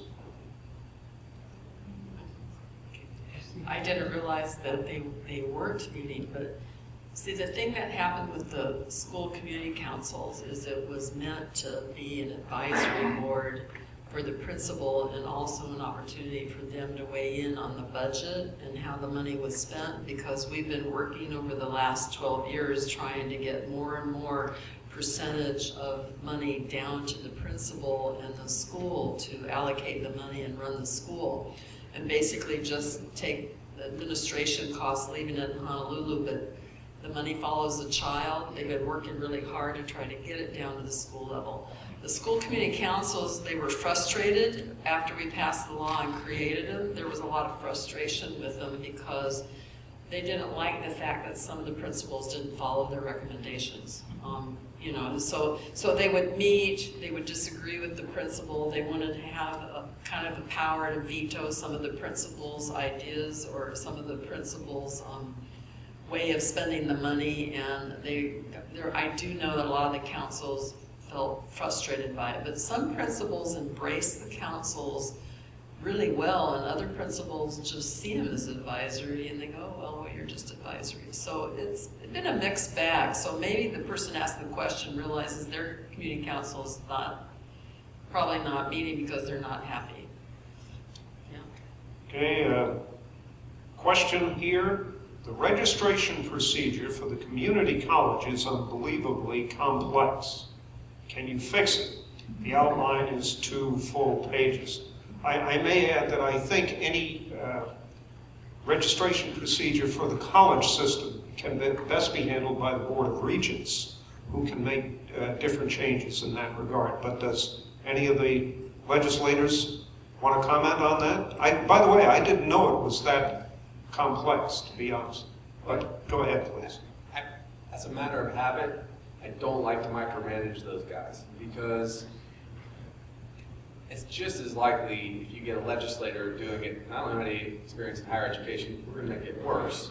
So, and the only times I don't even normally micromanage health issues, I just ask that well-funded departments put their resources where they're supposed to be in the community. I don't know if a 2-page application is too long. I do know that we're going to double the population of students at the college. I mean, I really would prefer to see, you know, if someone's going to devote 2 or 3 years, maybe they do have to decide what the best programs that they can develop for the student population. But we will happily direct these questions to the Board of Regents for you on your behalf. That's one thing that you can use your legislators for effectively, and we can insist that you get a proper answer and some activity. And yeah, I'll just echo what Josh said. We don't want to micromanage too much. I think when I applied to college, which was a long time ago, it was definitely a more than 2-page application.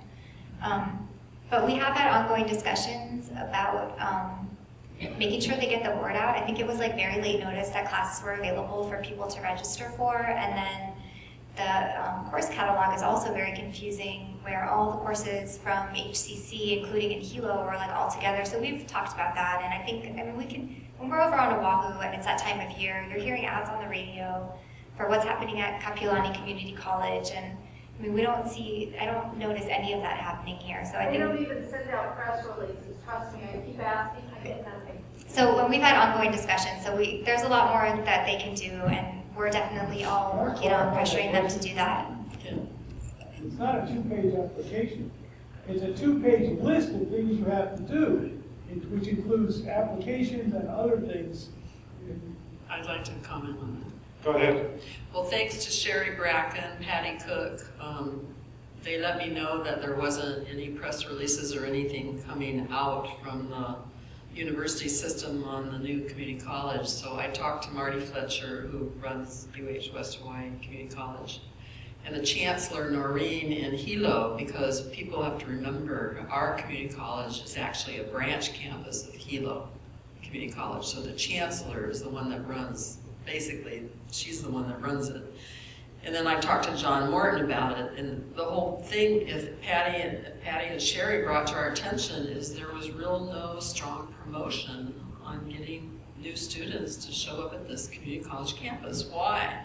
And just like Representative Lowen say, if you go online to the website, they didn't even show that there was no way, when you were looking at courses and classes being offered, to figure out that it was Paloma Nui. I was telling them I was just smart enough to go over to the right-hand side where it said room number, and I went down and I realized it was Paloma Nui and not Hilo, because it didn't say Hilo Kona, it didn't say Paloma Nui, it just had a room and a number. And I said, oh my God, I said, that's Paloma Nui. So I talked to Marty, I talked to Noreen, John, I talked to the website folks that develop websites in Honolulu, and I said, what is going on here? And I think what happened, and the reason And you're right about the application. It's very difficult to get that information. So their admissions deadline and the date you apply is so early. They don't even want late admissions because there's so much information you have to provide them. They have this cutoff way before classes start because there's too much information you have to give them.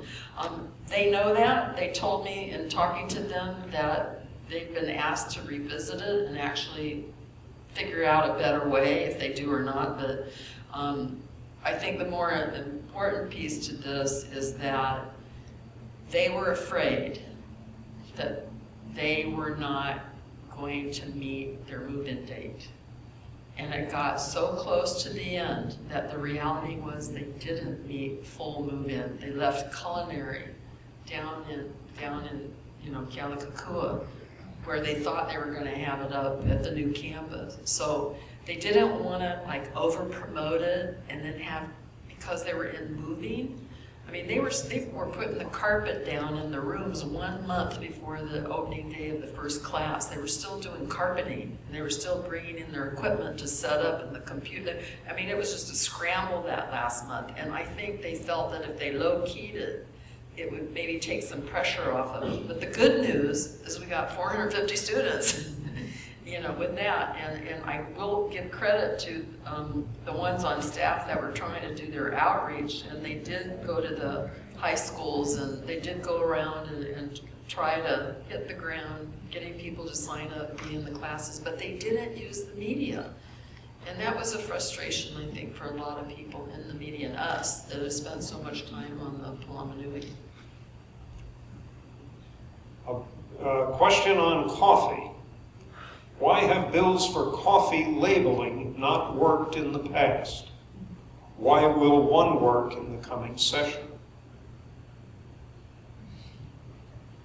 All you have really to do is check out who the chairs of the Agriculture Committee are. I mean, it's not a difficult question. I think it's totally legit to go to 50%, or you can even make the pitch for 90% or 100%. It's an easy pitch for us here in the community, but you have to sway the agriculture chairs, and they have not. You have to line them up, just like Cindy was talking about the kind of the nuances of the legislature. If you don't have buy-in from the two relevant chairs, one in the House, one in the Senate, that bill is not going to pass. And I tried my best to engineer liberal / super progressive ag policy on the Senate side last year, and got Russell and I worked to get him that chairship, and it lasted a year, and we were able to move legislation somewhat through the Senate, but at the time we didn't have agreement from the House. So you need long-standing operations to get the right chairs at the right time, and that's how bills pass. Or you have to go through a great deal of compromise and start very slowly. The alternative, I know, has never been palatable to the coffee community. This is not as good a bill, would be to go very small increments. If we'd done that 10 years ago, and I said, go for 5% more each year, you'll get there.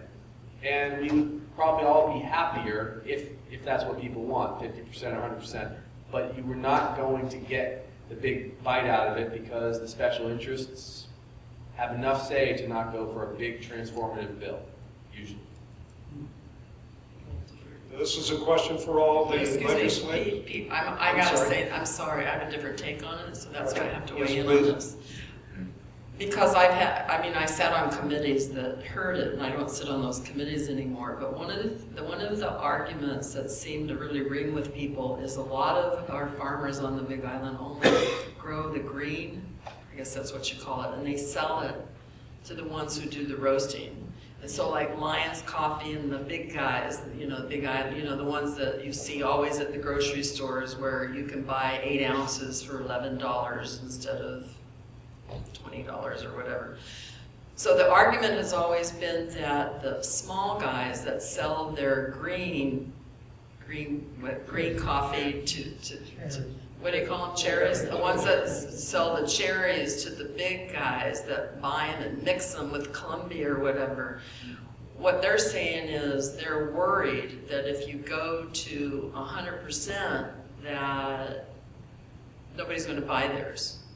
So there's been the small growers that sell to the big guys are worried about what's going to happen to them. Plus, there's also been the argument that when tourists come, they want to buy and take back Kona coffee, and they call it Kona coffee only if it has 10 or 15 or 20% in it, and people love Kona coffee. And what's the point for the tourists buying it? And if you take the Lions coffee and the other ones off the shelves to where they can only get coffee at $30 or $40 a pound, then will the tourists go back to Hawaii and claim you got to buy Kona coffee? So there's always been this hesitance that if we jump all the way to 100%, we may regret it, like unintended consequence. So one of the things that's been felt is, can we do it in increments? Do you really have to jump to 50 or 100? Can you go from 10 to 25? Let the market shift, see if the small farmers don't see an impact to them, and see if the tourists still buy it so that that product's moving, and see if it works. But there's never been the compromise. The ones who wanted 100% have said, no, it's all. They want 100%. Senator Green, go ahead. Well, from a process standpoint, I appreciate what Cindy makes good points, but look, if we really wanted to do it, many a compromise was floated by committee chairs. I mean, they could actually float it, and at least I don't recall in my 11 years them saying, all right, we'll pass that bill, but we'll increase it 10% this year and do an economic assessment 10% the following year, 10% the following year. That's never made it out. And if that was really people's inclination, I'm not saying what's right. What I'm saying is the people who wanted the 100% didn't want to come off of the 100%. Yeah, but once what people want is very valuable. But as we all know, once we get to the legislature in those 100 days, it's hand-to-hand combat in committee, and many a bill that the people didn't want, believe me, came out of the legislature. So that would have been something, because some people said, try incremental. And at the end of the day, we are, for better or worse, during the session, responsible for those decisions. I would have liked right now to be sitting at 50% after 10 years of going up 5%. That would have been kind of terrific. I don't want to minimize the fight. Really good people have strong feelings about 100% Kona coffee, but that would seem to be helpful. Maybe that's something we'll see next year. Maybe we can impress our ag chairs to give us a shot. I think Representative Lowen wants to jump into this. Just to be clear, I think, all of us have, supported getting a bill passed. And, I think Representative Kaufman before me introduced the bill several times, and I introduced it 2 years in a row, and then I passed the torch to Richard. The lobbyists for the guys who oppose this have a much bigger presence on Oahu and much stronger relationships, and the number of legislators from Oahu, from Maui, from Kauai is much bigger than the 7 of us in the House and the 4 in the Senate. And those guys don't have like a strong attachment to this issue. It's very Kona-centered. So I think that's a big part of the challenge. So I guess I'm sort of agreeing with Josh. We need to get 2 chairs in place that both can agree to pass this, and then maybe we can move something forward. Representative Cregan, you have the torch. Thank you. So, part of the problem is the ag chair from our round, Representative Suchi, who didn't hear last year. So, on the 25th, we're having all the legislators, the House Representative people here meeting with community organizations, and then we're going to do the same thing over Hilo on the 27th. So there's the first hour, 9 to 10, is going to be the coffee farmers to be able to give their presentation to all of us to make their case. And I think, they can make a very good case. And I don't think they are totally against having an incremental thing as long as the goal was something like 50%. So if you had a goal of 50% with increments of 10% a year, I think that would be acceptable. It wouldn't be, perfect, but it would be acceptable. And I think we need to push to have our own island legislators at least hear the bill this year and see if we can get something going. So, I was very optimistic when I first came in here that we could get this done. And I still am optimistic that eventually it will get done. And I'm hoping that this year something will happen. And I'd like to do that before Bruce and I leave this vale. Here's a question that was presented to us through our website, and of course we encourage everybody to please do that for future forums that we have. What can you do to support increasing the DLNR's funding so that the department can better manage West Hawaii's marine resources? It's widely accepted that DOCAR cannot meet its obligation to adequately enforce our marine resource regulations. Our natural resources are the most important asset that our state has to offer visitor and resident alike. I think that speaks, I'm glad someone sent a question like that in. That speaks to what I was trying to get at when I was talking about global priorities. Your opportunities for large priority shifts, one of the main ones is when you elect a governor. Okay, so choose wisely when you guys go out and vote. For us, yes, but we have a small impact. Sometimes in our areas we have a slightly larger impact, outsized impact if we have experience. When you elect a governor, that governor, he or she, can really, if they use the bully pulpit properly, can shift major priorities. We spend $1 out of $6, and some days I'm proud of this and some days I'm frustrated by it, on Medicaid. $1 out of every $6 of your tax dollars goes to Medicaid to take care of individuals who are indigent, can't get health care. That's 345,000 people. But that money is usually not spent very efficiently, and we haven't reformed that system well for a long time. I think we could do a lot more preventive medicine cheaper and have a lot of money to actually spend on some of the other priorities people have brought up to improve quality of living. That's the kind of approach you would have to take from a very high level of leadership in order to change these budgets. Because I can tell you otherwise, the way the process is the Ways and Means chairs and the finance chairs, they don't like to make major shifts. And it's very difficult to get consensus among legislators to change the funding of the departments. Everyone's out there is making compelling cases to fight for their own. It has to come either from a movement, which I believe we will see a movement on the homeless question, and you'll see funding change dramatically. Or if that individual who wrote in could work to create a movement or get a sympathetic governor on that matter, you could come in and see a major change. But short of that, I don't think people should expect sudden changes in the budgets, because when you take away, when you take for DLNR, you will be taking from some other significant department, and you would really have to see quite a lot of people buy in.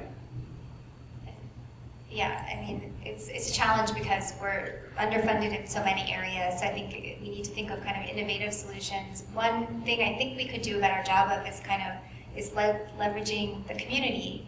You know, maybe creating more positions to help organize community groups. And community wants to be involved in these issues, whether it's invasive species, fire ants, coqui frogs, ohia wilts, and things like that, I think, but they also need guidance to be able to do that. And the same with, like, for example, marine ecosystem management. You know, people want to be part of community groups. They want to help monitor, report things on the beach, but you can't expect, the community's not going to organize themselves. So if we can put if DLNR can create programs that can help leverage the community and get value out of that kind of social capital, then, you know, maybe that's one piece of the solution. Yeah, in other words, actually, if I may translate an additional part of what Nicole was saying, the government needs to lighten up a little bit, because I got a call today from a very nice 71-year-old with a master's in public health who wants to volunteer, for instance, wants to volunteer to work on the dengue crisis, to provide some service. I'm sure it's going to be met with a categorical no, because I get these calls all the time and I send them to department chairs, and it always, for 11 years, has resulted in nothing. But I meet people who are professors on the mainland, people who are professors here who are retired, teachers who are retired now that would like to teach at the community college, people that would like to work on public safety questions. We get so hung up on the structure of government and the way services are built that we become very, very inflexible, and we haven't seen any real changes for the better on some of these macro issues. And to Nicole's point, which I think is a very good one, we can loosen that grip a little bit. And I don't think the sky is going to fall if a nice 71-year-old starts providing some well-educated, prompted Department of Health advice for people. And the same thing could certainly be said on education and ag. So I think that might be a gigantic resource that we should tap into. Speaking of ag, for all of you, do you think there will be any bills to ban GMOs statewide? What is your position for or against GMOs? I'll take that one first, if I may. I think we always see bills. I think whether or not it will be successful, I mean, we're dealing with the same personalities. Are you for or against GMOs? I appreciate that question, because my answer to that is not the right question to be asking. It's not, are you for or against GMOs? Bioengineering is a technology that can be used in good ways and bad ways. Maybe the ways we've seen it used, some people believe haven't been for the best. It's a lot of times we see it's to create a market for chemical products and pesticides, and people aren't sure if this is the direction we want agriculture to take in our state. But to vilify, basically to say are you for or against GMOs is to me like asking, are you for or against hotels? It's like, where is it?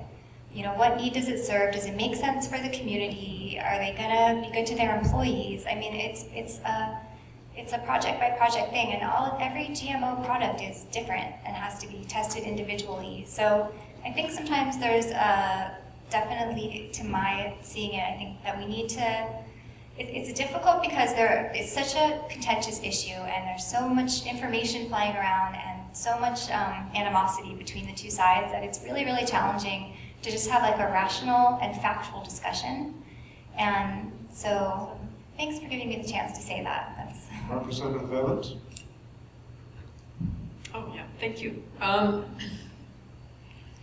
It's interesting. I actually believe the GMO question is complicated, and I think that our culture and our community is driving towards not wanting GMO. And so I think what it's doing is it's starting more of the organic, local grown movement. So I think the voice of the community and the ones that don't want GMO are actually making a difference. So for me personally, I believe that farmers should have the right to farm, and if they want to farm some GMO, I would support that. Non-GMO, I would support that. I think what's happening on this island, though, is that people are concerned about contamination of GMO and non-GMO. If that's the issue of contamination, cross-pollination, I think that we need to protect the non-GMO folks. It's complicated. I know I was part of a bill that we introduced, it seems like 8 years ago, but basically what we said, if there was any GMO testing or growing of plants for seeds or whatever on this island, it had to be inside a building that was contained, where there was no opportunity of it to like blow, and cross-contaminate. That is the way that it would have to be if it was on this island, and I supported that. But I appreciate Nicole's response about, we gotta feed the people. It's complicated because the population is growing around the world. It's growing, and we're gonna have to feed people. So, and it's been shown that some of these GMO products have actually, the production of food has grown. What happened at the state legislature a couple of years ago is they were talking about doing GMO taro, because the salt and some of the taros were dying, and there was some of them weren't even around anymore. They had gone away because the rising of the islands out in the Cook Islands or whatever, and their particular type of taro, because of salt and water, whatever, it had gone away. It doesn't exist anymore. So they were saying, what about the Hawaiian taro? What would happen if you had a fungus or a bug or something happened and it started dying off? Shouldn't we do some non-GMO testing? And the Hawaiian community came out to the legislature. They picketed for days. They came around and talked to the legislature, and the legislature, based on public opinion, decided not to do. We didn't support GMO testing or GMO creation for the taro, Hawaiian taro. So at this point in time, there isn't going to be any GMO taro. But again, see, that comes from the community driving it. So if this community on this island says they don't want any GMO on this island, we're still going to have to address for everybody on this island how we're going to feed everybody and make sure we protect what we have here. Representative Cregan, you want to comment? I'm not sure if that was a yes or no answer that Cindy had indicated. You know, GMOs are such a wide-ranging thing because you're talking about GMO animals, even people these days. So I think we're talking basically about food crops. And what I feel is this, you know, Europe and many countries around the world have basically banned the growing of most of the GMOs because of their concerns. And I think we should realize that they are not irrational people. However, there are probably some GMOs, and I think GMO papayas are a good example, where they're a great benefit to a community and grow good food. What I would strongly support is labeling of GMOs, and the excuses for not labeling them are really silly, and they do label them in other parts of the world. So I think if people knew what they're eating, they wouldn't be so upset. What they don't like, I think, is not knowing, you know, if people don't want to eat GMOs, they want to know if GMOs in their food. So I think, you know, labeling should be the predominant force that we should push in this state. I think that would make a lot of people a lot happier. Senator Green? Yeah, so you can't pass that bill, given the current political landscape. Label GMOs, label most GMOs certainly, ban pesticides that are hurting children, certainly do the research on all pesticides to the extent that you want to know whether they're hurting children, and then move on basically on this issue. The truth is, we could actually see a very terrific economic boom if we were organic as a state. I think that is lost in the larger debate, and I think it's a reasonable discussion to have. But my preference would be to really, really focus on pesticides because I have grave concerns that these pesticides are creating developmental disabilities. We're seeing an extraordinary trend among our children of extra autism and developmental problems, and it's not at all a coincidence. It's certainly either the extreme processing of food and bad diet, or toxins, environmental toxins, which probably include some of these pesticides. So it's a really important issue. It will not go away. And sorry, very, very quickly, because I didn't say this earlier, and I know my constituents, and it's also what I believe. I do support GMO labeling. I always have. I will continue to do so. You know, we label whether fish is fresh or frozen, so, you know, we don't really need to come up with a good reason why, just that people want it to happen. Thank you. We're running out of time, but there are two questions here that attend to some medical issues. So Senator Green, the Hilo Family Practice Program, how firm is the funding for the Hilo-based Family Practice Residency Program? It's a challenge, $2 million a year. The better approach to that, really, there's a model to sustain that well. The way to do that is the internship year should be on Oahu. They should fund that program completely, and the second and third years with larger classes should be on the neighbor islands, especially Big Island. It solves the funding problem, it secures both programs completely, and also, having been an intern, you do not want an intern, frankly, taking care of you in a neighbor island setting without a lot of backup. It is a challenge, and this solution solves all of those programs, respects the Hilo program, maintains the funding. So what I'm going to propose, I think it's absolutely one of the rare moments where we could get some clarity and have a good solution without hurting anyone. And to Representative Lowen, are you aware of the recent study establishing a definite link between the incidence of coral bleaching and the use of oxybenzone in so many of our sunscreens? I may have. Yes, I am aware. I guess I can keep my answer brief. I think we've all seen that in the news, and I, just met yesterday with the new administrator of Division of Aquatic Resources in DLNR, so I know it's, we had some press releases from the department too, so I think people are aware and it's under discussion. Thank you. Ladies and gentlemen, that does we've run out of time, to be quite honest.